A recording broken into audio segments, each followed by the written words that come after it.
to the Thought Snob Podcast. I'm Paula Swope. Let's get snobby.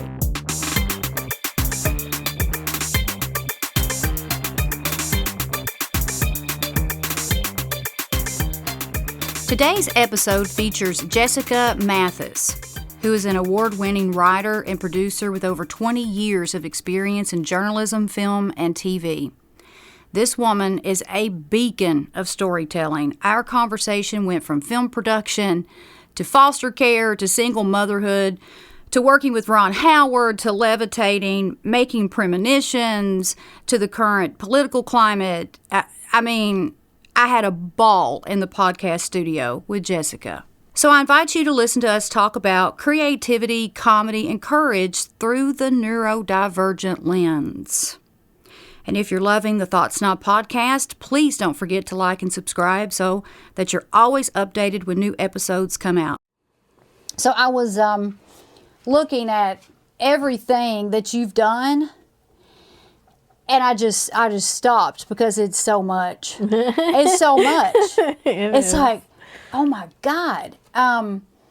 So award-winning producer, screenwriter, director, comedian, and then CEO of She Dreams Content Development and Production, which I'd say we're probably going to be talking about a lot. Well, it's She Dreams Entertainment. She Dreams Entertainment. Yeah. Okay. She Dreams Content and Development is like a very legal, like, LLC name. We do business as She Dreams Entertainment. Gotcha. Yeah. Okay. Now, I read somewhere, I always have to know how people get started in, their line of work, because anybody that I have on the podcast, it's, out of the ordinary ways of living and extraordinary ways of thinking and non-traditional pathways to success. And you are just really the epitome of that. And so what led you? What led you to this work? A female in this industry, I'm sure that you've got stories that would just blow your mind. I can only imagine. Yeah, it's pretty wild. It can be. So I started young. I think aiding my interest in expressing myself was the fact that I went through foster homes as a child. Right. And then, when I was scared and afraid in foster homes, I was watching a lot of television. And then later I became a bookworm. I was always up a tree with a book. Mm-hmm. But that gave me an escape. And at night when I was going through some abuse and different things, I would line my bed with stuffed animals and assign Mr. T and Optimus Prime and He-Man, or Battle Cat, or all these cool things I was seeing on TV, these characters to those stuffed animals. And have conversations with them. Mm-hmm. And I didn't realize at the time, that's when I was 7 or 8, that's really where I started telling stories. That's really where I started to separate into these different characters that had different roles, whether they were the comedic relief or the healers or the tough guy like Mr. T, that's the protector. Mm-hmm. And just in my head, imagining scenarios or responses and telling stories. But even before that, I was a complete ham and very silly and loved costumes. And I have this picture of myself as a kid, with neighborhood kids, where I've gotten them to put purses on their heads and dress up and stuff. Right. So I've always had this dual nature of wacky performer and deep thinker and writer. And so when I was adopted, when I was 10 and I was put into a really good Christian school at the time, the teacher there recognized the knack for both acting and writing. And she had us write every week.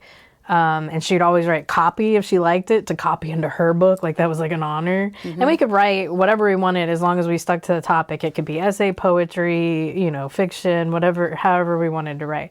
And so that encouragement, plus she cast me in plays, kind of started the love of both storytelling by stage and by page, as I say. Mm-hmm. And I also now do for screen. Mm-hmm. And then from there, I made some self-sabotaging decisions as a young person. Moved back in with my biological mom when I was 16, which was a totally different atmosphere. And I was given a lot of freedoms I'd never had before. And there was a lot of struggle. There was family drama. Like, I ended up on my own at 17 and then a single mom at 19. But I still kept pursuing my interest in independent film, and having my son really kind of refocused me. And I was writing poetry, and then I got into stand-up comedy and did that for a while. So it was really a new challenge, because like with acting, I could be behind a mask and a character, but in my mind at the time I was like, oh my God, comedy, you have to like just be yourself and make people laugh. So it was a challenge, and then I found out that you can do characters kind of, or what have you. I think that would be the hardest thing in the world, stand-up comedy. Did you like it? Did you like it? Yeah, I still like it. I still do it occasionally, but I've gotten way more into my film writing, and I still do a lot of live events or theater type shows that are interactive or variety. I think for me, stand-up, it's kind of like Hannah Gadsby talks about, like in stand-up, there's a lot of demoralization or talking negatively about yourself. Right. And I definitely prefer to make fun of myself than other people. I don't like to be mean to other people.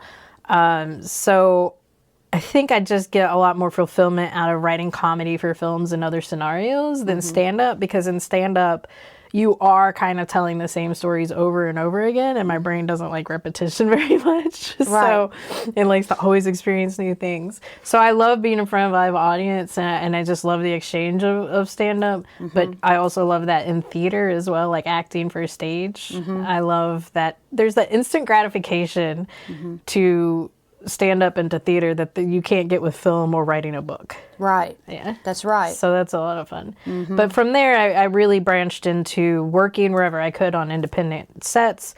And I was also working in journalism. I was doing a lot of writing for publications or editing, and just kind of really developing storytelling skills on all fronts. And being that single mom, I was like, a reality show's coming through. I'll work on the crew. I'll work as a production assistant. I'll work wherever. And I just learned so much being willing to just put myself there on these sets, sometimes for free, sometimes paid low. But like over the year, I mean, there were times that I was writing my screenplays in the cargo bay of the production truck for an ESPN thing while it was raining, and just had a deadline for a contest or a fellowship that I was just cranking out, getting, production assistant wages for maybe, I don't know, $17 an hour, and just hiding in that little cargo bay under the truck, typing away in the rain to like make sure I hit that deadline. So just grinding constantly to like develop myself and improve and get better. So, and that's the type, I mean, those are the types of experiences that you're not going to like learn that in school. It's true. There's a really lot of true. There's a lot of, debate on, should I go to film school? Should I not? Like, and it's true. There are a lot of ways you can teach yourself now, but if you're going to do that, then I suggest be a PA and go get on sets however you can. Even in film school, there's so much from a classroom to the real world and how things that are done that are different. And that's in any industry, really. Like in a classroom setting, you're taught, here's what you should do in a perfect scenario. Not, here's what you should do when a client is breathing down your neck and there's a fire and you're delayed, and, or you have people working 3 jobs, and so you never know if you can really count on them to show up, or things like that. So anytime you can get real world experience, that, in my opinion, that's very valuable. Oh, yeah. The benefits of film school are, if you're going to one in LA or in a hub market, really one that has a lot of prestige or professionals teaching that work in the industry, the networking and like growing with other people who will then be your network in the industry.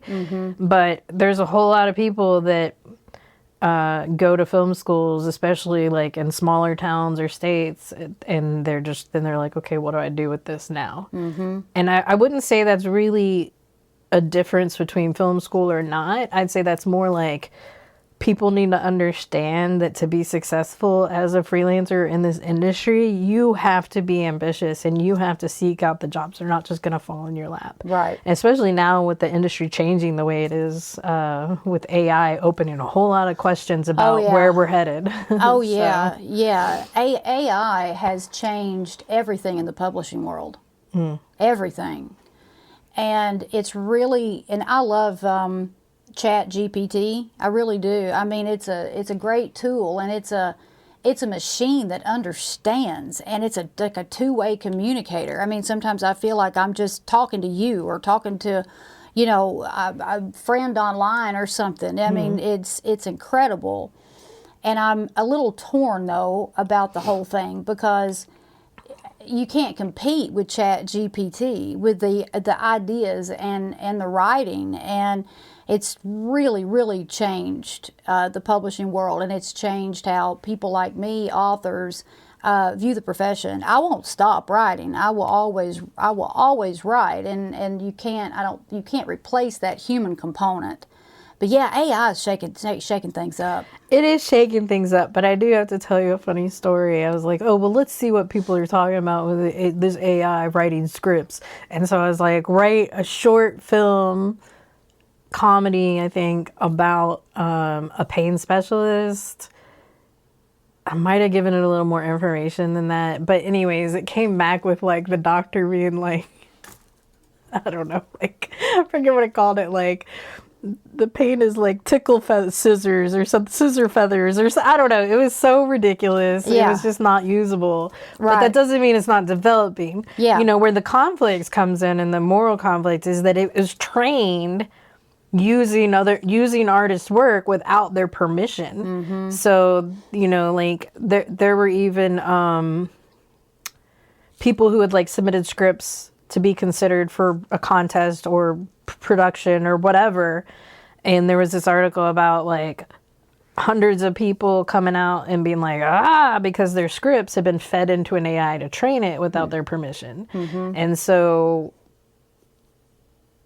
I think the one thing about AI and where we are as a world right now is and when you bring the spiritual aspect into it, is how much things are getting shaken up, and people are waking up to realize how blindly we just trusted systems and people for so long. True. Like we just, no, this is a thing, and this person has power. Okay, we'll play that game and we'll work within that system. And there's a whole lot of systems just falling apart right now. Yeah. Yeah. Yeah, it's really something to sit back and watch it. It's crazy. I have to ask, where did Divinity Rose come from? Well, I think I can tell you, since this is like, you're talking about spiritual thought processes, because I went through the foster homes and I became a notorious people pleaser, completely masked. They didn't know they knew I was ADHD as a child. They diagnosed me, but they didn't know back then that also could mean autistic. Like they didn't realize how close those were together. So they didn't realize all the ways the brain works in an ADHD girl. And so I got in trouble a lot. I got in trouble a lot, and I began to believe I was a bad person. And it was really just, some of it was normal kid stuff. Well, yeah. Some of it was normal kid stuff, and I had a very strict, conservative, like controlling family. Part of that was because they had told them people with ADHD need structure, but a little too much maybe. And so I didn't know who I was. I was just this shifting contraption of masks for other people. And I had so many last names growing up, different families, that I'd never had my own last name. Like even at birth, my mom had married a guy that was not my father. So it was immediately like a stepfather's name, right? So I was like, maybe I should pick my own name.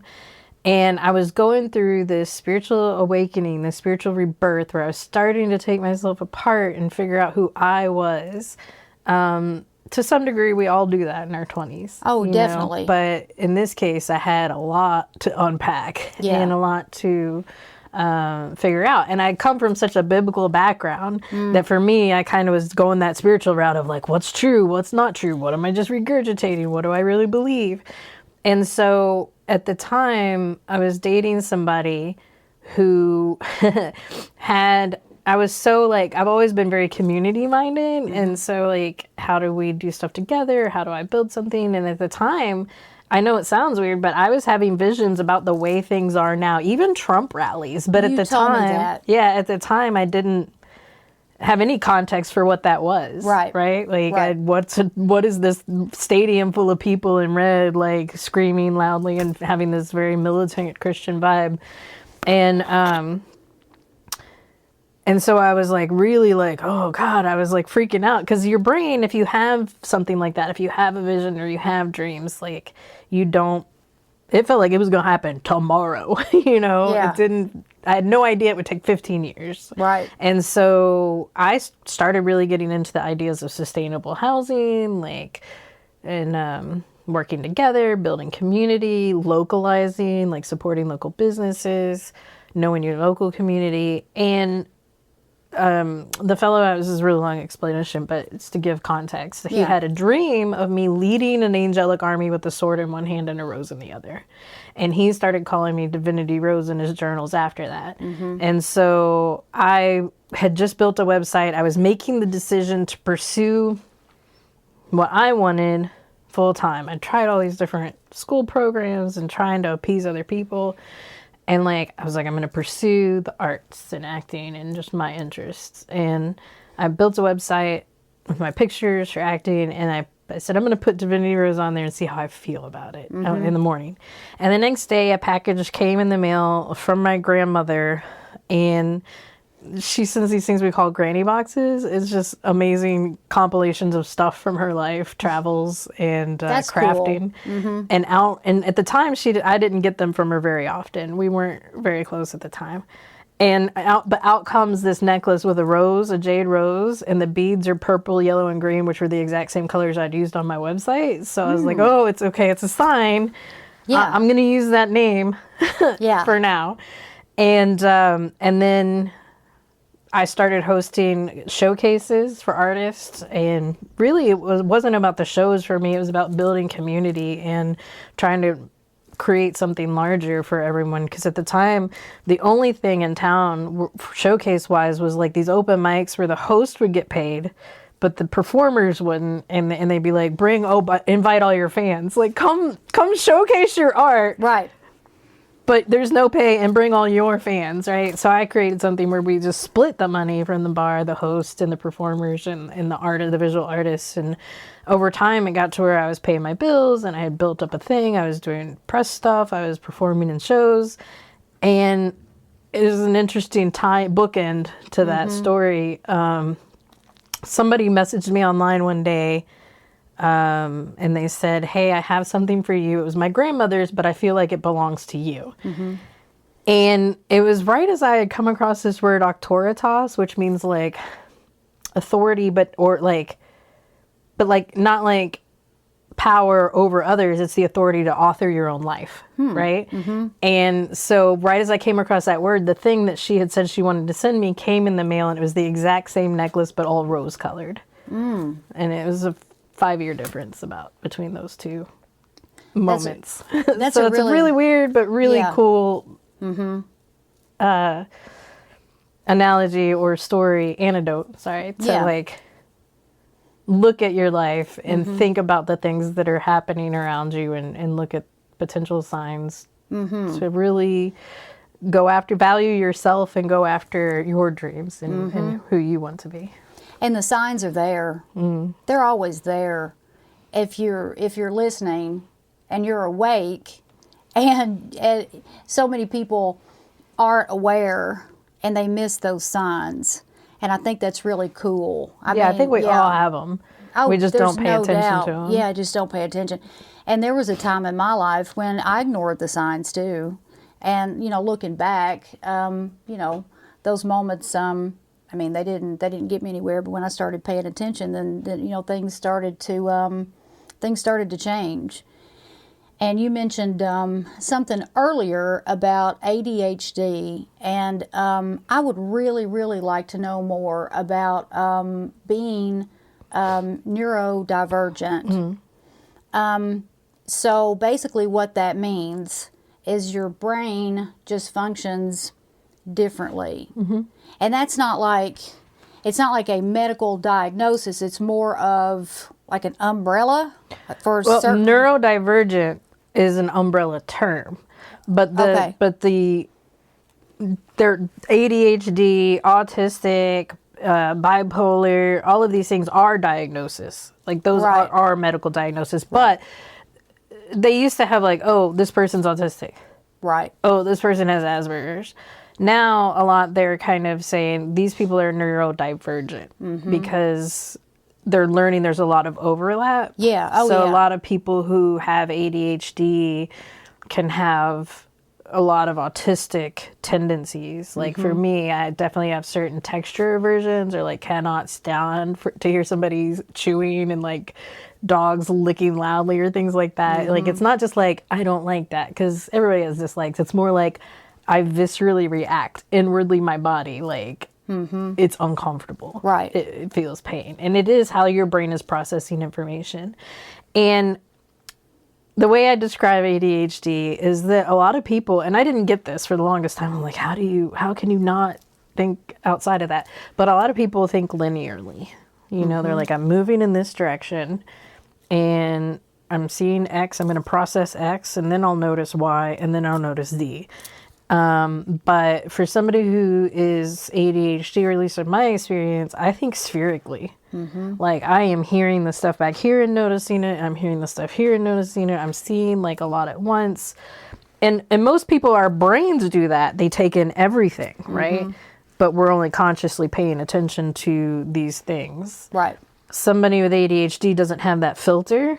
So it's a lot harder for us, like we're very aware that our brains are taking in everything. And that's why we can get overstimulated.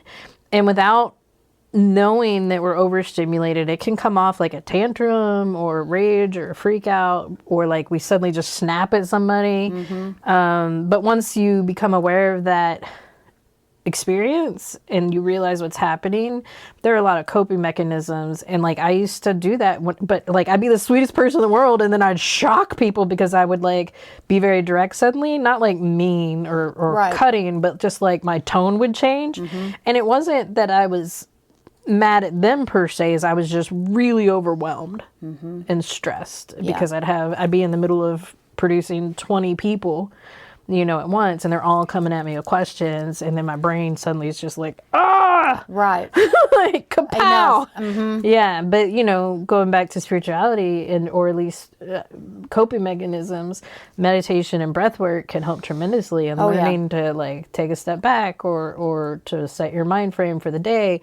But also just like, if it's okay to shift gears. Like, the power of vulnerability is tremendous. When I used to mask and think I had to be in charge and look like I was in charge and I was a superhero that could take care of everybody and like not let anything fall through the cracks, that's when I would get overwhelmed and stressed and like deal with people judging me because things fell through the cracks. They would be like, oh, things fell through the cracks. But if I take a moment and I say, look, like a lot, you've seen my texts sometimes, they can be like very backwards, but it's like there's this, it's never been diagnosed, but recently I was told by a therapist, like, oh, that actually sounds like a form of dyslexia. But because I was hyperlexic as a kid and I was reading and writing in cursive and stuff at age 3, like I could do my first algebra equation in 2nd grade, then it was overlooked. Like, I never noticed before that like there was another type of dyslexia that may not mean trouble reading, but like when I text her, when I'm typing an email, I might put the cursor on the other side of where I think I'm putting it. Yeah. It's like my visual process to my brain crisscrosses. So things like that. And if you just do that willy-nilly and you're sending people crazy typos or whatever, they're like, oh God. But if you're like, hey, sorry, you know, I have this disability or I have this thing going on, then they're like, oh, okay, I get it. You know, and it's usually not anywhere near as big a deal as you would think. Right. Although it does influence a lot of people, like hiring sometimes. They were like, oh, you know, they hear something like ADHD and they're like, oh, but we can actually be quite productive. We just need to learn our systems and tools that we need. You know, it's kind of odd. I because the way that I perceive any type of mental health issue or any type of condition like dyslexia or ADHD or whatever it may be. It's odd that I'm like this, because I've always been like this, even though I grew up in rural Kentucky. And it's not like anybody mentioned body autonomy or being neurodivergent. I don't even know if those were foreign concepts, to all of us growing up. But I'm more intrigued and impressed when I hear that someone has one of those conditions, because there is a level of creativity and brilliance that comes along with that. Like, Steven Spielberg, Richard Branson, they have been vocal. They have attributed a lot of their creative success to being neurodivergent. I think both of them are dyslexic. So when I see a text that may appear, chaotic, or I get an email that might look a little chaotic, or the punctuation's in the wrong spot, my mind does not go to like sloppy or incompetent. My mind just goes to, okay, I understand what they're saying here. That's where my mind goes. It's not like a judgmental place. But I do know that it hasn't always been like that in society, and there's still a stigma. And that's why I like to talk about mental health a lot on the podcast, because that's the only way, is to bring an awareness to it. Well, I think too, I don't really see some of it as a disability differently abled. Like, you wouldn't say that a bee whose job is to pollinate flowers is failing because it can't do what a bird does, right? Another flying creature, right? Right. So I think people who are neurodivergent are the change makers. Or we call them neurodivergent, but I think it's just different types of people. I think there are people whose brains function a certain way and they are great at jobs that benefit society and taking care of others and doing important things. But then you have people that think differently, that are meant to break the pattern, that create our new ways of doing things, that visualize it. Like, as an artist, I'm definitely a feeler, right? Like, my boyfriend's a thinker. And it's so weird to me, because I have to like be in a room. I have to feel it. I have to let me feel that person. Let me feel that experience. Let me feel how I feel about it, and not logically strategize every step. I've learned to do that some, and I kind of have both brains a little bit, because it turns out my grandfather was a computer programmer. My grandmother was an artist, like very artsy. Oh, okay. But like, so I have these weird two different types of neurodivergence, like hitting each other. But a lot of people who are engineers or artists or, mathematicians are neurodivergent in some way, whether it's on the autistic spectrum or Asperger's or ADHD. A whole lot of people who need to visualize and imagine or process differently, right, to be able to do what they're here to do, fall on that spectrum. Oh yeah. And it's just like, we're all weird. Yeah. Like, we're all weird. I don't think there is a normal. Like, I don't believe in a normal. Now, there's like what we've been taught is this normal. But even people who you would consider normal are kind of masking to fit that normal. There's no doubt. Like, everybody masks. A lot of people mask to go to their jobs. You know what I mean? Oh, yeah. Like, I in used some to do way it. or form. Yeah. So I don't think there is a normal. I think it's just amazing that we are like, oh my God, your brain can do this. I know. Yes, but I also will possibly kick you in the face if you open your mouth and chew it around me. Like, it's got dual sides there. And how boring would it be if everybody was the same, or everybody was normal, or everybody's brains worked the same way? It would be so boring, and there would never be any change.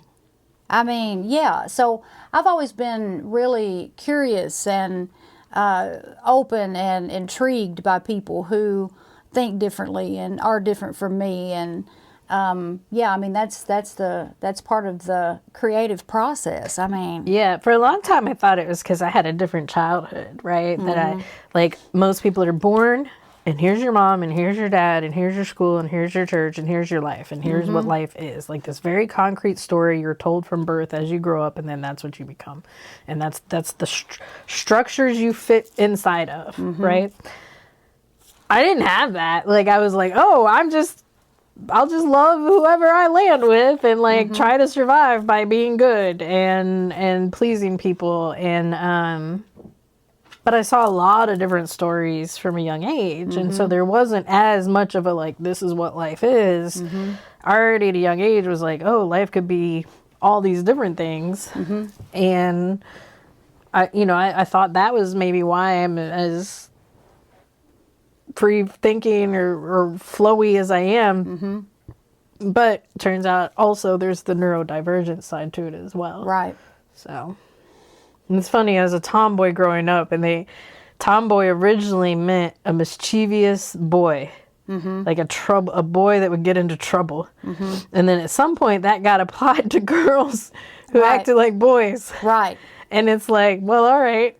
Yeah. And then today, Rob Bresney is this great author that you would love if you don't already read him. He writes Free Will Astrology, which used to be in the Leo. I don't know if it still is. But he has great books out there like Pronoia, The Antidote to Paranoia. And the thing he sent out today was about the trickster goddess and like how a lot of prankster boys would use it to harm or to cause trouble or whatever. But the prankster goddess is always looking for ways to like fix things through mischief or like use fun and games to like right wrongs and things like that. It's really interesting. What is his name? Rob Bresney. Bresney. Brezny. Z-N-Y. Yeah. I'm going to have to look him up.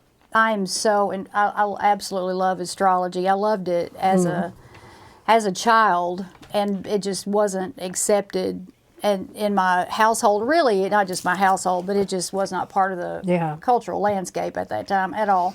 It was considered, devil's work. But I was so intrigued by astrology, but I just dropped it for so many years. Yeah. And but I've picked back up on it again. And picked back up on it quite a bit just in the past, couple of years or so. And it is fascinating. I mean, I know a lot of it you really do have to take with a grain of salt because we've got free will and that can override, I think, pretty much anything. Yeah. But you can make predictions. Or you can, because there are lucky times and are unlucky times.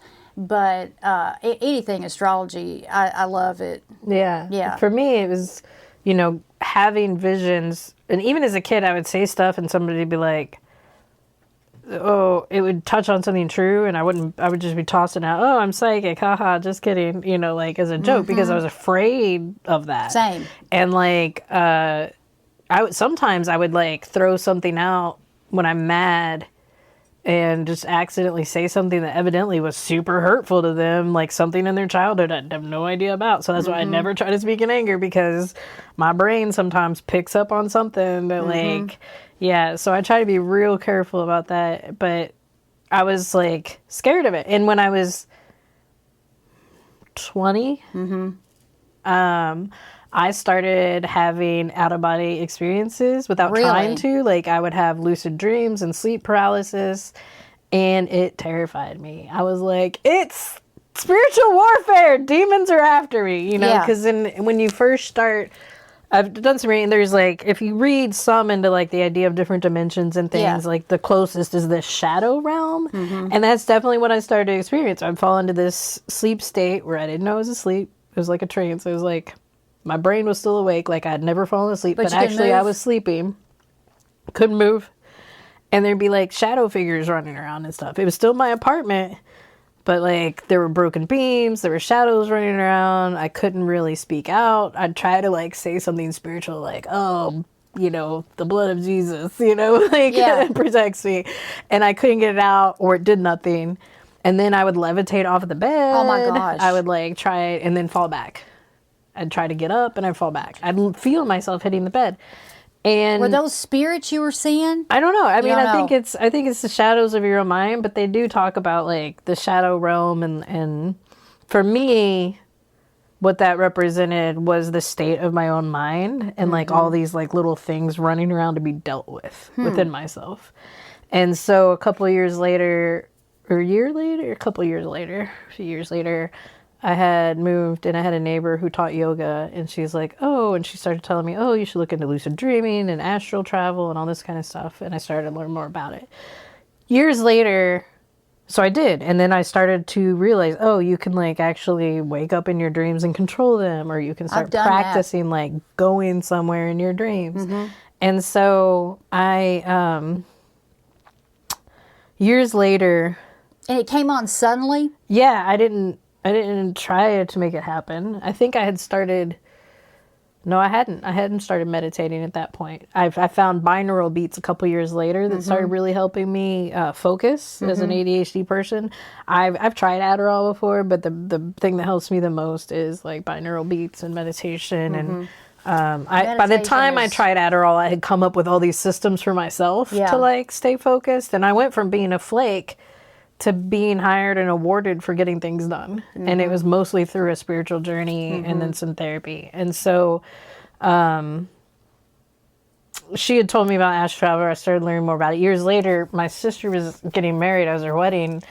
She's very involved in the Christian church. And there was a boy there, about 20 some years old, telling these other young people about his experience. And it was the exact same type of thing. And I was like, oh, hey, you need to go look into lucid dreaming and stuff, because he was scared. And that made me realize, I bet there are a bunch of people out there that go through this. But because they're brought up with a religion saying it's evil, even though the Bible's full of like prophecy and things like that, I bet there's a bunch of people out there who need to understand what's happening, that there's a label for it. Because once we label stuff, we feel better about it usually, and then it can be understood and dissected. So that's when I wrote my TV pilot, Hedge Crossing. And hedge crossing is an old Germanic term for astral travel, basically. It's about crossing over to the dream realm or the spirit realm. And that landed me in the finals of Sundance Episodic Labs and Ron Howard's Imagine Impact. I was going to ask you about that. Yeah. So that's where that stemmed from. That's where hedge crossing stemmed from. And I think that's where the stories that really resonate with people come from, is the writer's personal journey. And when I was a kid, it is a religious text, but I was obsessed with Pilgrim's Progress. The journey that this person took from the city of destruction, to like let their sin be taken away, to like the like heavenly city, basically, right? And then once they reached there, they wanted to go back for their family. And so for me, that's not just like, oh, here's a very one-sided Christian story. It's more the soul's journey of what we do as humans. We all, from the minute we're born, take on all this burden from other people and judgment and things and these stories about who we are. And at some point, we have to, if we ever want to reach our heaven and our happiness, we have to like let the shame go, let, past things go, and like start a journey that is in alignment with our highest selves, like what the best version of ourselves is. So that really plays into a lot of stories that resonate with people, or when the writer has undergone or is channeling that kind of story. Right. Yeah. So are most of your projects, or maybe all of them, inspired by things that have happened to you personally? A little bit. Like, they're not all directly from my life, but they are usually things that I've processed or experiences that I'm processing. So I've written one about the pack horse librarians in Eastern Kentucky. Nothing's happened with that one yet. I'm actually revising it, but it's, and I did it a little different. I did a twist on it, and I hope, people aren't up in arms if it ever gets made that I did this, but I made the protagonist an African-American woman, a Black woman. And the idea was to show that Appalachia is much more diverse than people realize, and during the Great Depression especially. And it's her, right off the bat, her husband dies in the coal mines, or dies from being a miner, and she's desperate for work. And so she tries to get a job in the coal mines. She's desperate for work. Everybody's desperate for work during that time. And that's when Works Progress Administration came in with help from a priest, or not a priest, pastor, I guess, a minister. and he had his personal library, and they created jobs for women to deliver books by horseback and up into the hollers. Yeah. And it brought a lot of information, and it started to transform Appalachia a little bit. And so it's obviously not my story, right? Like, I didn't experience that. But what I have experienced is being a single mother, trying to find work, trying to make it in a man's world, or, you know, other elements to that of just having that grit and that determination. Yeah. To tell, and she's bringing stories to people. Right. So even though it's not my story or experience at all, it is also another aspect of it is that in the beginning, I had considered having a young Black woman come back after her grandmother's death, who was the pack horse librarian, and have total disregard for Kentucky and why would her grandmother have stayed there, and like, and just kind of earning a new respect for what her grandmother did and for women in general, because a lot of people don't realize women kept Eastern Kentucky going during the Great Depression. Like, they were running farms, husbands were leaving their wives and families either to find work or because of the shame. And so for me, that was also me kind of processing how for a long time I didn't really hold women in the highest regard, because I had seen a lot of weakness in women growing up, and I didn't want to be that.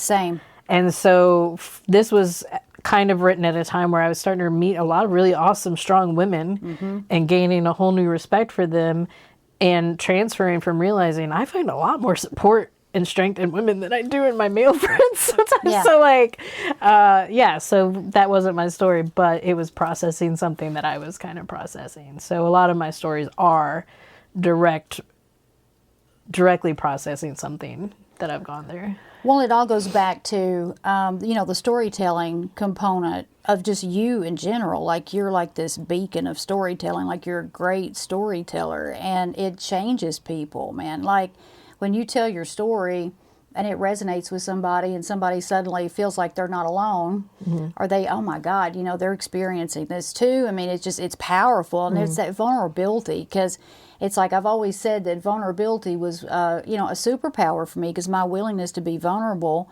has helped people, and that's why the people that buy my book and watch my podcast and follow me on social media, I help them because they can relate to me. And if I wasn't willing and vulnerable enough to tell my story and admit all my stuff, then I wouldn't be able to help people like I have. And I want to just kind of go through your projects really one by one, if that's all right with you. Yeah. Just because I want our listeners to be fully in the know about what you got going on. Yeah.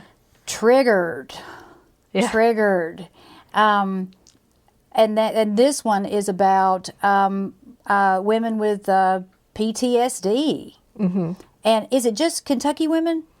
It is for this, yeah. Okay, There's 10 short animations now. I'd love to see it expanded into a docu-series, or even just a YouTube channel that continues to tell stories. And this one has received international recognition. This one has won 3 Telly Awards, and it has screened in Australia, in Chicago, and Los Angeles. And it won an audience favorite at the Mental Filmness Festival in Chicago. Wow. And it was my first big girl screening. Like, it was the first thing I've ever made that screened in a theater, and not just any theater. The first time it screened was in Los Angeles. It was really cool for me.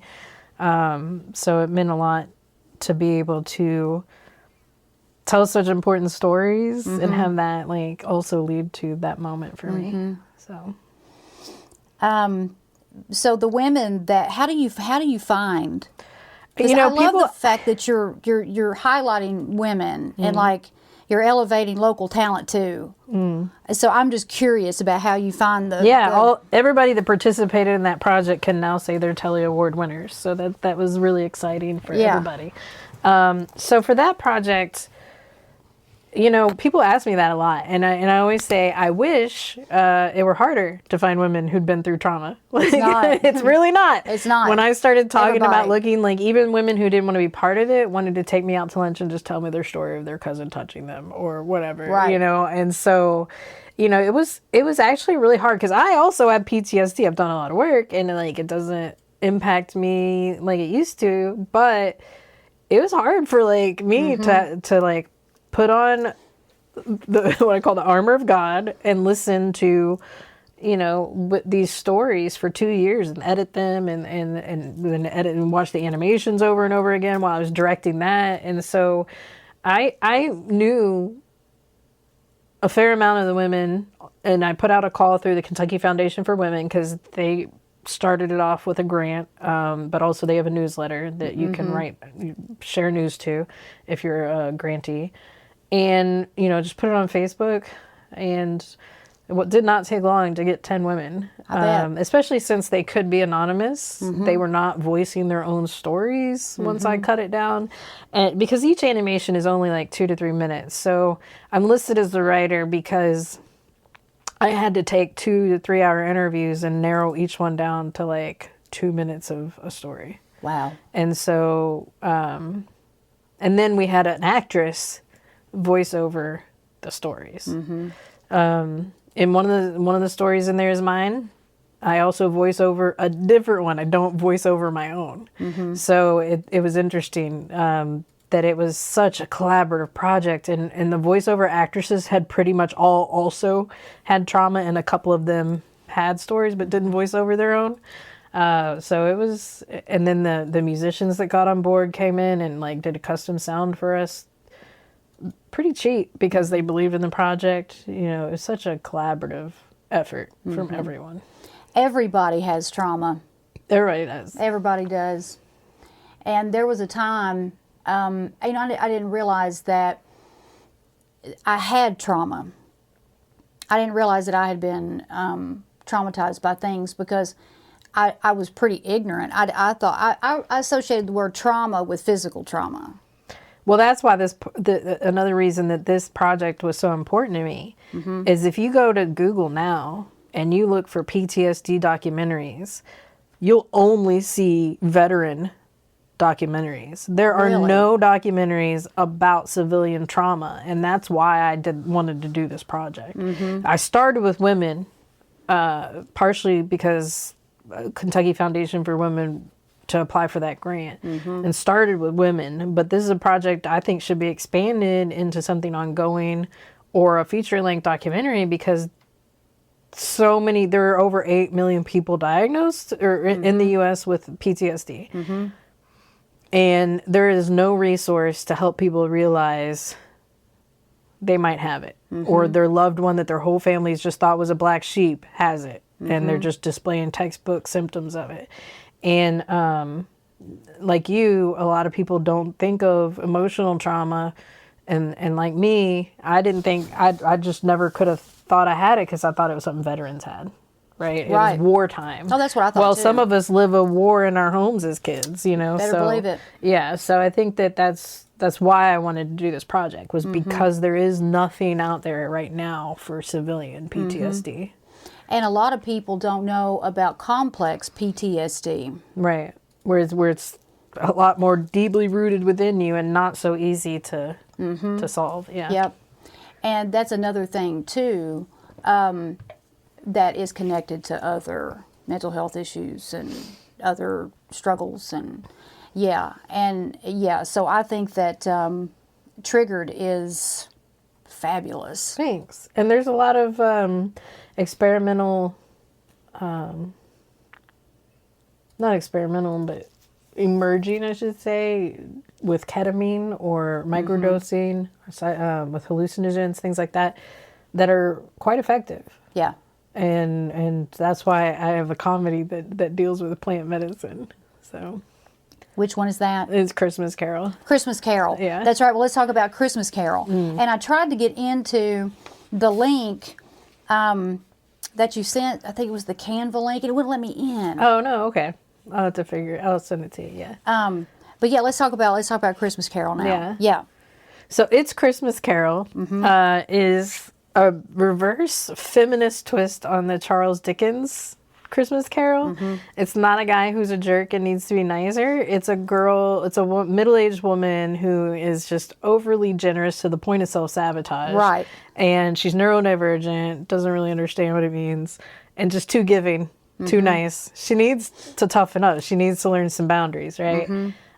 She's so nice that she brings this quote-unquote shaman home on Christmas Eve, fascinated with, oh, you help people, that's fantastic, you know. And he asks her if she wants plant medicine when she offers him tea, and she doesn't know that means drugs. Right. So she says yes. And so next thing you know, she's tripping balls. She's hallucinating, and a drag queen that she works with is at his overnight drag party that he's tried to invite her to, and she had declined. And he now finds out she's brought this guy home, so he's worried about her. And I say he because he presents as he at work, but then as she in the show. But they send out their drag queens, to 3 of their queens, to fetch her, make her over, and get her to the party. And those queens are subtly like the ghosts of past, present, and future. It's not an exact replica. It's just kind of like a fun satire of it. Right. And so they come out, and then there's all kinds of hijinks when they get there, and she's like laid on the bed. At first they think she's dead, you know, like they see the shaman there, and then they try to help her. And through her hallucinations, she starts to learn about red flags and boundaries. So, for example, when they first get there and kind of get her up, and they see her closet, it's all brown, but she's got this fabulous closet full of fabulous things taped on the wall. And they're asking her about it, and she's like, oh, my dad said it would be practical to do something like that. And they're like, who wants to be practical? She's like, my dad, you know. And she's like, why so much brown? What's your favorite color? She's like, purple. I don't see any purple here. Well, my mom said we should never stand out. And one of the drag queens like almost faints, you know, like, Right. But when they're like, that didn't seem like a red flag to you, a little red flag pops up, hallucination, and then it like flips and sprouts, and it turns into a butterfly. And so then for the rest of the film, she hallucinates red butterflies whenever there's red flag moments. And eventually she's also hallucinating some green butterflies for green flags. So through her hallucinations and through this wild journey with these drag queens, who are selfishly just trying to get her to the party so that they can have a feature spot to perform in, you know, she learns a lot, and they become friends. And it talks about the importance of like choosing your family if you need to. Yeah. You know, you mentioned it today, and then you mentioned to me before when we were talking a few months ago about the visions that you've had of the future. I don't think that this is any coincidence about your projects and the timing.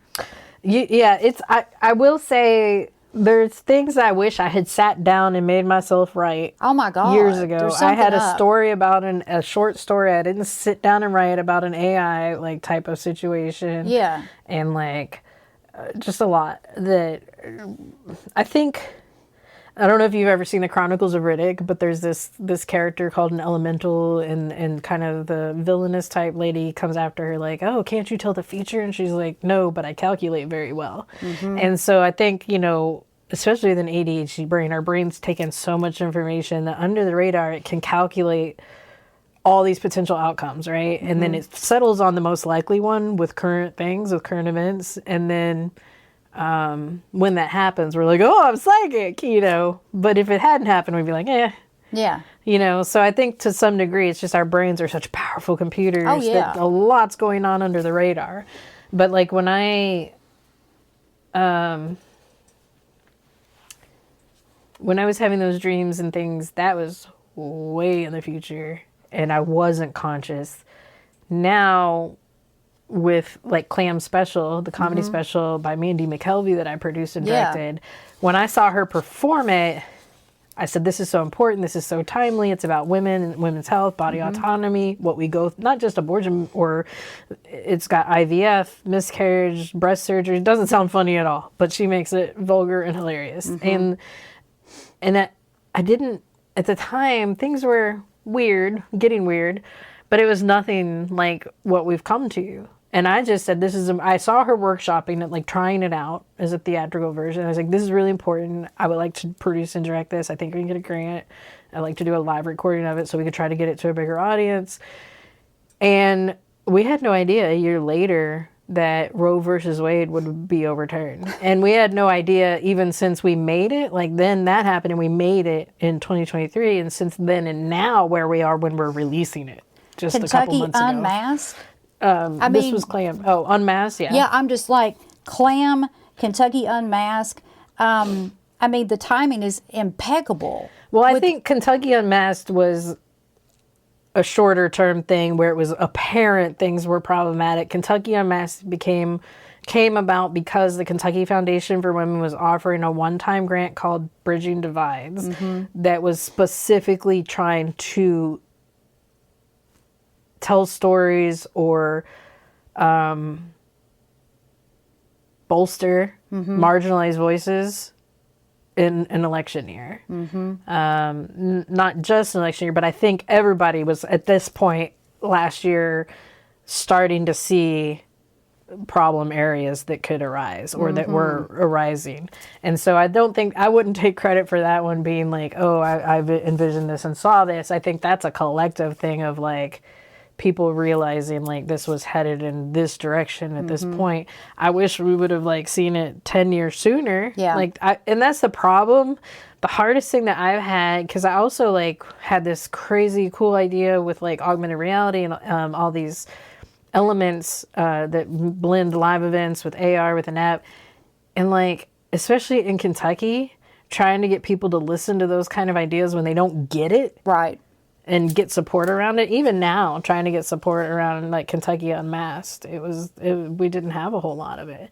And then once the election happened, it's been tougher because a lot of people's focus went into like, oh, how do we get people passports with their chosen names on them or things like that instead of a documentary. And now I'm a little scared, honestly, that it could like put targets on people, like to release a documentary. But the people involved want to be involved and they're highly aware. And it's not just about politically charged topics either. It's also about people with neurodivergence. It's just showing that there are many different kinds of people living in Kentucky. Right. More more diverse than one may think. And I'm just, with the recent dismantling of the federal government system and with the DEI policies and everything that's going on with all of that. And I look at a project like Kentucky Unmasked and it's needed. I mean, it's like, seriously, I mean, like filling, an unmet need, really. Yeah. I think it's awful. We're all like, oh, this is so horrible, this is happening. But at the same time, if it puts it back into people's minds and hearts that ultimately it's up to us to do those things and to make those things and not some bigger body come in and like say, okay, you guys are allowed to do these things. You're allowed to have DEI. No, we could just have it. Right. I think it's awful that there's now not protection, right? But I think what needs to happen is that those who believe in it need to cry out for it. Maybe it's not government enforced at your jobs, but if every employee at a place wants to tell their bosses, look, we need this, like, then, what are they going to do? Yeah. So it all starts with the individual. Yeah. It all starts with awareness. All of it starts with awareness. And that's why I just think that it's fantastic. The topics that you've selected to focus on, and the timing of it, I feel like there's more to it than meets the eye. Let's put it that way. Yeah. Well, and I don't take credit for that. I do believe in God not as I'm a guy in the sky judging you. Yeah, right. But as a connective tissue between us all, right? Like that we're all at our highest point connected. I do believe that. And I do believe that it's not so much a God, it's godliness, right? It's like where we all are at our best and where we connect and where we are empathetic to each other and serve each other. In that regard, I think that's where we're talking about being tuned in and listening, right? Is what are the whisperings of our bigger self? Like if we look at ourselves on a higher from a bird's eye view, right? And you see 10 people spread out, but with the same morals and goals, working towards the same things. They're like one being, one little circle of thought, and pattern and energy from a bird's eye view. Mm-hmm. And so I might be an individual and have autonomy, but like also I'm a part of this bigger thing. Just like all my little blood cells in my body, I'm not like consciously like, hey guys, do your job. Right. They're in there doing their job, whether I want them to or not. And that's how I think of it. And going back, if you have studied the Bible at all, when it talks about everybody being part of the body of Christ, it's not I'm a part of Jesus. Like it's a part of I am a part of this thing bigger than myself. That is, the goal is to look out for the best of all of us, right? And to create the best for all of us. And so I think a lot of these projects are coming to me because I'm tapped into that mind frame, and that's what's important to me, and that's what I want to surrender to, and that's what I want to be a part of, and that's what I want to serve. And that's what really kind of what it comes down to is in our lives, what thought or goal, right, or institution do we want to serve? Right. Yeah. And all of us have opportunities all the time to act like God. All of us do. And to me, that is diversity, and that is inclusion, and that is, looking beyond, who you are and what your exterior looks like, and looking at people who are different from you is just that, different. Not right or wrong, just different, because perception is reality, and everybody perceives everything differently. I mean, my husband and I, Will back here, we can be in the exact same place at the exact same time experiencing the exact same thing, and I'm going to guarantee you that we are going to have a completely different perception of what happened. I mean, it's like sometimes I wonder if we were even there in the same place at the same time. Yeah. And it's like, and so it's just it's that awareness and just stop like just dismissing somebody because they have a different opinion or they look different. And that's just where I really wish that everybody could get to as a society. And if everybody could get there, well, we wouldn't be, I think, as divided as we are right now. But that's just a whole other topic for a whole other time. A whole lot of it has to do with story, though, right? Which stories are you listening to? And like, are you listening to a story that's us versus them? Right. Because that's the easiest one for people to be controlling with. In Kentucky Unmasked, we were interviewing Chris Hartman, and he was talking about the reason trans became such a hotbed issue. Most people don't really care. It was not a homegrown issue. These weren't things coming up in states until it was a national thing where they were trying to manipulate people, and they've been doing it for a long time, just trying to make people like, oh, these people who aren't like you, that you should be. It's honestly the same as Jews, like saying that Jews are evil because you don't understand them and they're different, right? Anytime you have that political playbook of like us versus them, like there's some scary people out there and they're different than you, and they can't do it with gay people anymore because too many people know and love gay people now. Right. So they have to find some other smaller group that not enough people know enough about to villainize and make them scared of, and then raise that as a political issue and play to our fears. And it's not an issue. It's like the transgender population, I'm pretty sure, is way less than 1%. It's not an issue.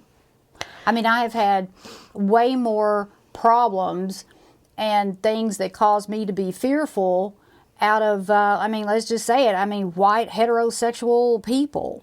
Sorry. I mean, it's the truth. It's all like, my abuse growing up was from the church, was from Christian men.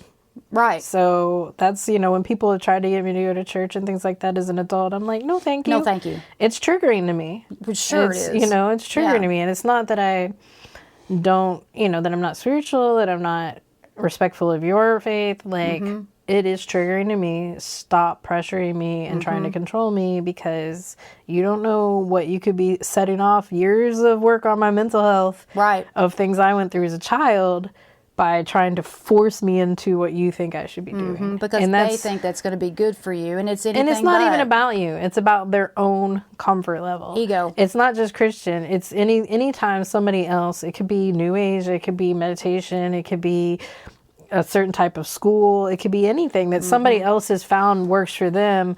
If they feel like they need to share it with you, like there's a certain amount of viral tendencies in religion and these types of things of evangelism. Like I've met a golf evangelist before, like, you know what I mean? Like, it's just like there's something in them that feels like they have found something that fixes them, or that they find joy in and peace in, and they want you to have it. Or in this case, they get points if they get other people to have it. And I mean, I've had people run up to my car window in the rain, randomly knock on my window and be like, Jesus! I'm like, yeah, it's really raining. Right. Like, you know, it's, and it's so strange to me. I've been skating, minding my own business in a parking lot, and had some guy approach me from, you know, the front of the library, like to tell me how interesting I look skating or whatever, than to just feel like, and he doesn't know anything about me. Right. Right? Yeah, I could be a pastor for all he knows. It's weird, it's wild. But in anytime you have somebody who's like a film school evangelist, for example, like we were talking about earlier, it's just something inside themselves that they're trying to quiet by like fixing you. Yeah.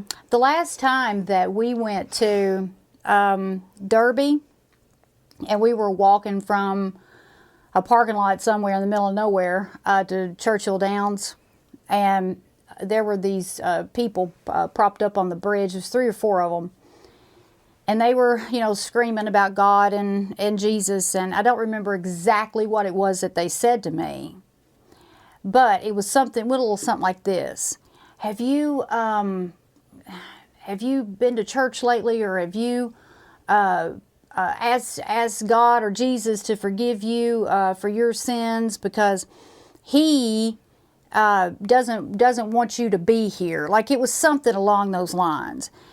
And I said, what makes you think that God is a male? And I just kept right on walking, because that is so ignorant to me. Like, it is so ignorant, because people, number one, personify God and give God a gender and even a color. And it's just, to me, I see that as being completely ridiculous. But I still try to keep the awareness that's what they believe. Yeah, it's so funny though, because I had a guy teasing me once about like, oh, it's called history because his story it's better, like, and I was like, all right, well then why did God make man and be like, Jesus, he needs help, and make him a woman? Like, according to the Bible, you know, they were like, we're gonna make him a helper because he needs it. They missed that part. They're just like, you're here to serve me. No, you needed help, sweetheart. Like, you needed like, no, I mean, we could get silly with it, but really when it comes down to it is that they forget the story that if you're going to believe in Jesus, it was an invitation. It was an invitation to outcasts to say, you don't have to fit into the mold, and you don't have to fit into the mainstream. You can create your own families, and you can create your own spiritual growth together, right? And you can have a life of value, even if you're not accepted by others. Right. And yet here there are these marginalized groups of people doing that, and Christians are attacking them for it. Not all Christians. I don't want to generalize. I know some tremendous Christians in my life. I don't want to generalize. But there is this growing, terrifying number of Christians who, you know, attack, and it comes back to that us versus them. Now they feel like they're part of the gang, right? They're part of the group. That's how gangs grow in numbers too, is they make you feel like you're accepted somewhere. Yeah. And like you're in the right. And as long as you're in the right, then you can do whatever you want to do, say whatever you want to say. Yeah. And so and I'm not attacking anybody. I mean, I don't push anything on anybody. But it's the same with other like militant extremist of any religion, any thought process, of any political group. It is. You're right. It is. But it really comes down to connection, right? Yeah. Whether it's gangs or religion or schools and their fraternities or anything, humans seek out connection. They do. And instead of really finding that comfort, finding comfort in like being open to that kind of connection with anybody, they tend to like, where can I easily fit in and what can I do to be part of the group and how can I mirror and mimic? Yeah. Yeah. Yeah, it's that sense of belonging. Some people really, really do need that. And I mean, there was a time in my life when, I mean, I did too, but then I got past that because I just accepted the fact a long time ago that I was a little different, a little different than everybody else, and maybe I didn't belong in a certain type of group, or I let that go. But I do respect people who need that. I mean, people have certain needs, and I understand. But man, it's just I really, really have to just keep that aware. I just stay keenly aware all the time when things like that happen. And if I just stay aware and remind myself, okay, this is their this is their perception of reality. This is their truth. This is what they believe, even though they're completely disrespecting boundaries. I'm just going to keep on walking, and I'm not going to pay any attention to it. But yeah, it's. But I could talk about that forever. What's really interesting to me is that people from all these different groups feel like, it really amazed me that this person I knew voted for Trump and it was hardcore, like, for the January 6th insurrection, like all of that, but also believes in spiritual power and things like outside of Christianity, like meditation and like finding your own spiritual power and things. And I think it's just so interesting that so many people, like you were talking about, that perception can feel a shift in the spirit. They can feel things changing. They can feel, I mean, look, I think all sides agree our government sucks. And like systems suck and things are not effective and our country is falling apart and our schools are falling apart. It's how we go about fixing it that people disagree on. But everybody at the core seems to agree that a lot of these things suck. And then you have these people come in that just seem downright evil, that want to absolutely dismantle education, dismantle our museums, dismantle history, and it's all for control. It's 100% just to erase all forms of anything that make us free thinkers so that we can be controlled. Yes, and I worked in, grant writing and fundraising for so long. I worked for, a very prestigious college and then a university. And so I understand the funding aspect. I get that, like the federal funding cuts and how that trickles down and what populations it's going to affect and which ones it's not. I understand Medicaid. I understand the funding piece of this. And I have known for a very long time, because I work so close in it, that the federal government was completely, I can't say completely incompetent, but it was broken. And I would be the first person to say that it needed to be fixed. We needed a government overhaul, but not like this. Not like the way it's being carried out. I mean, shit. It's like... Well, I'll tell you, my dreams, and it sucks to say this, I was hopeful for the election this past year, but I was not confident because I'd had these dreams. And I'm not going to lie, I had dreams in 2006 of visiting camp-like situations and trying to keep people's spirits up. And it wasn't... Not so much like, oh, all of these people were thrown here by the government, but also like there are going to be lots of people homeless from disasters, lots of people like, and what was embedded in me, possibly from Christianity and possibly from these dreams, was that people have had chance and chance again to just accept each other and build for what's better for ourselves and for the environment, for the planet. And if they don't listen, then it would get so bad. Like for some people, it just has to be so bad for them to give up what they thought were conveniences or comfort, when maybe it really wasn't as comfortable as they thought. You just learned, like Stockholm Syndrome, you learn to just be comfortable in your misery. And so it's unfortunate, but I think that's what we're seeing now, is just a lot of systems that for a long time were not working, and people are trying to cling to those systems instead of creating better new ones. Have to deal with those systems falling apart. Right. So. Yeah, and I guess we'll just have to sit back and see what happens. But I mean, right now, I think a lot of people are like, holy shit, you know. Yeah. And so much is going on, I can't even begin to keep track of it. And yeah, but the interesting thing is you could fight, like you could hole up and be like, oh, I gotta hoard stuff and I gotta fight other people and fight. Or you could like look for the people who are building new things and find ways that actually work. exactly, Like you could just, yeah. and that's for me.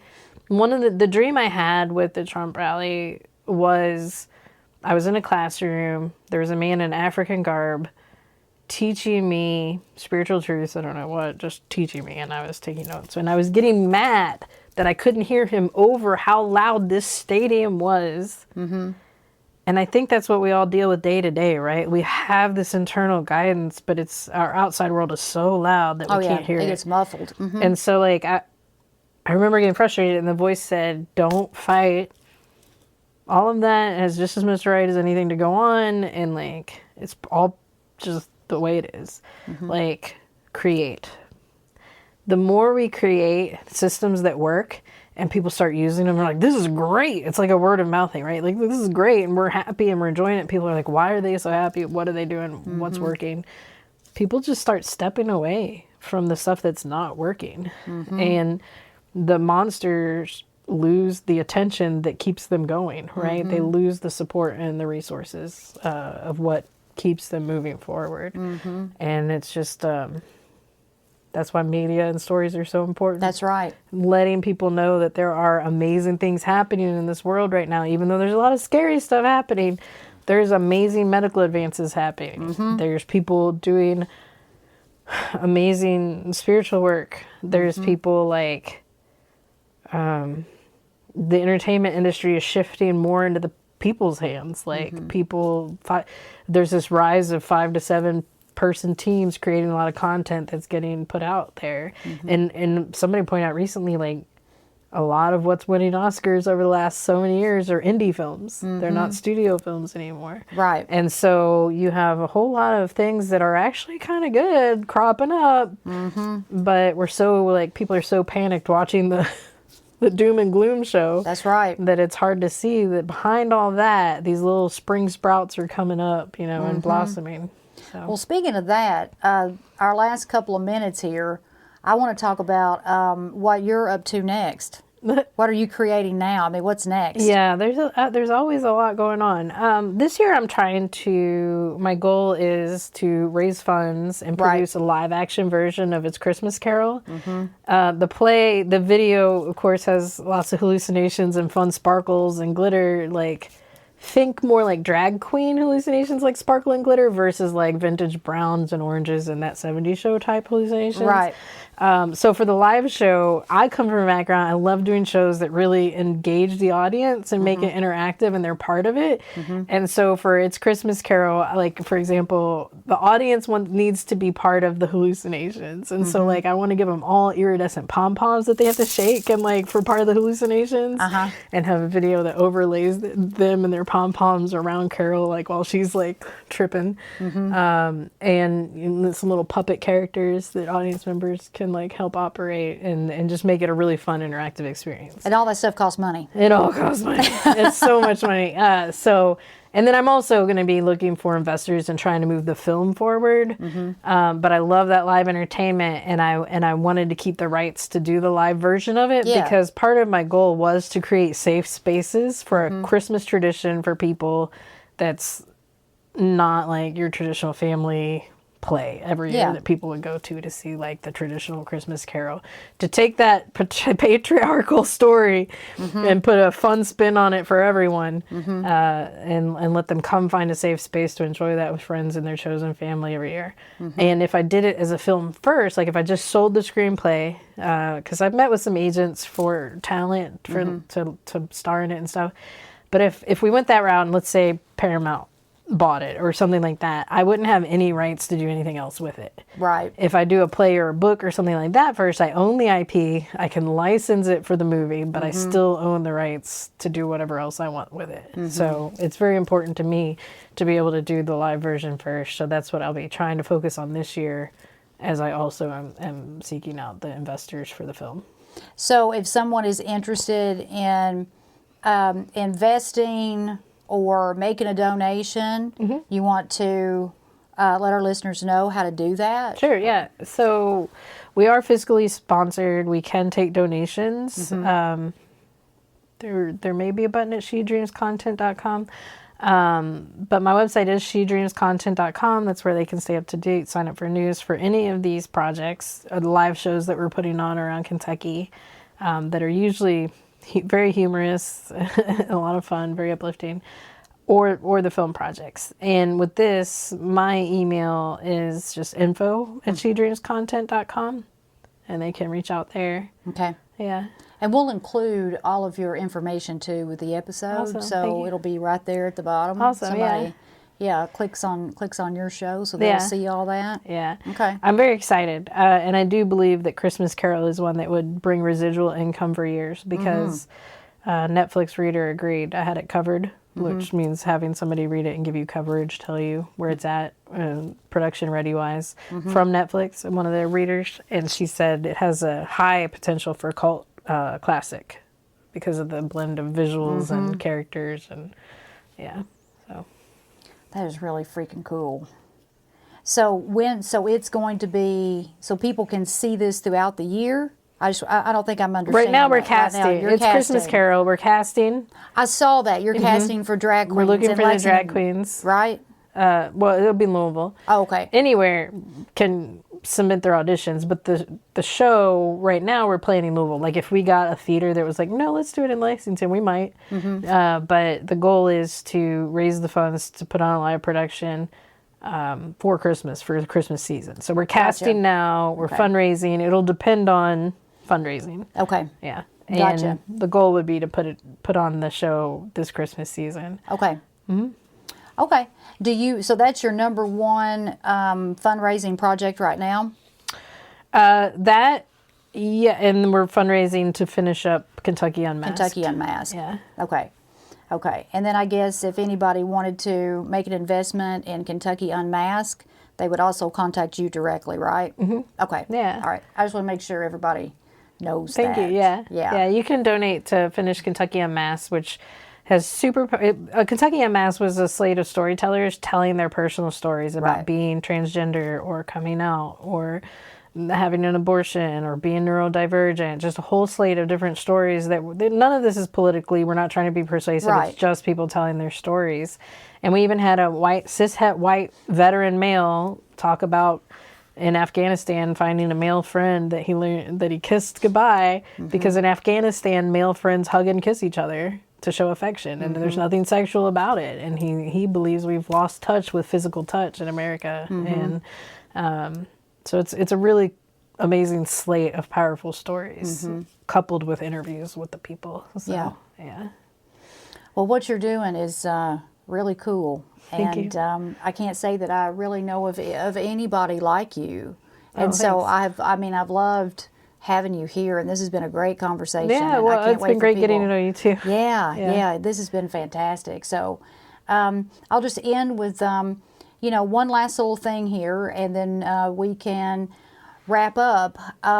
So anybody who wants to get into the business that you're in, and let's just say this person is absolutely clueless, and they just happen to stumble across this podcast and listen to this episode and say, oh my God, I want to be like Jessica Mathis. What words of wisdom do you have for that person? You gotta be scrappy. It's like you have to be real scrappy. I bet. I think a lot is, like I said, in any industry, but especially in a freelance and a highly freelance industry, what people don't understand is you are your own business. You are the driving force. There are not many people that are going to come along and be like, oh my God, you're amazing, let me fund you. Or, oh my God, I saw your latest short film, and that doesn't happen a lot, even to people who are. There are a million very talented artists that have never been heard or seen. Right. You have to be the driving force, which sucks because so many artists are introverts and it's very hard for them to talk about themselves. But you have to be constantly improving, constantly growing. But look out for communities and opportunities to learn. I also facilitate KentuckyFilmandTV.com. It's very important to me to help give back to Kentucky what I didn't know before I started working with people from LA or other places.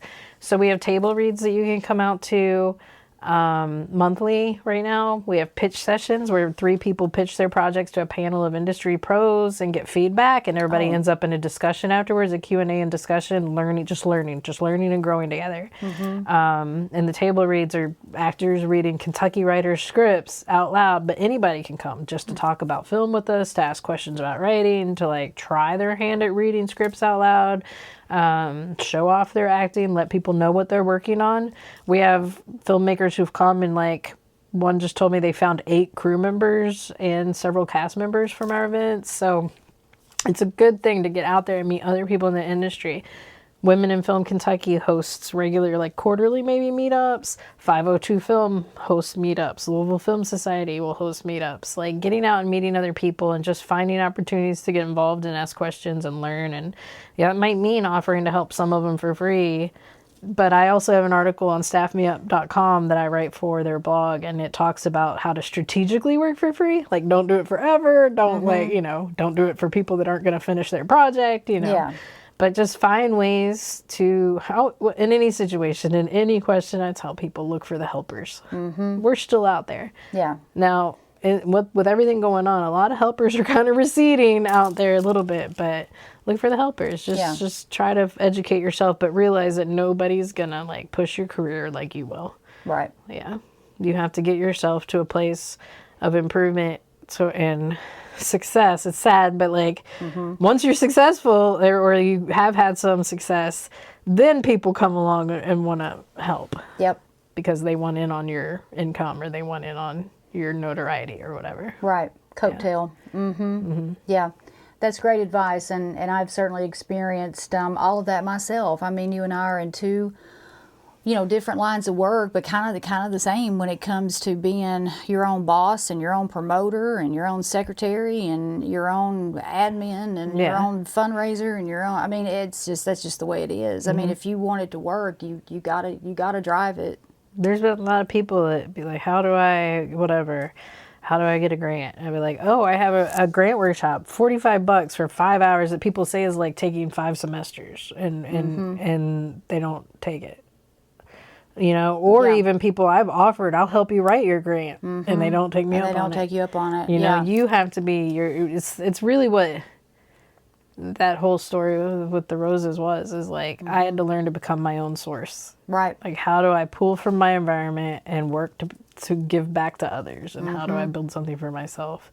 And at first I gave too much to others. That's what It's Christmas Carol was about, giving to others without thinking about yourself. Right. And then I had to learn to find that balance of how do I build something for myself that also serves others.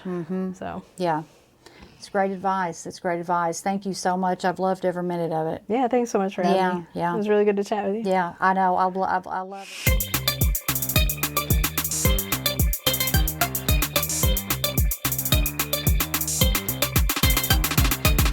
The Thought Snob Podcast with Paula Swope has been brought to you by Thought Snob Media in association with Special Purpose Studios. All production, mixing, and sound engineering by me, Will Swope. We hope you've enjoyed this podcast. Please take a few seconds to give us 5 stars and leave a review. See you on the next Thought Snob Podcast with Paula Swope.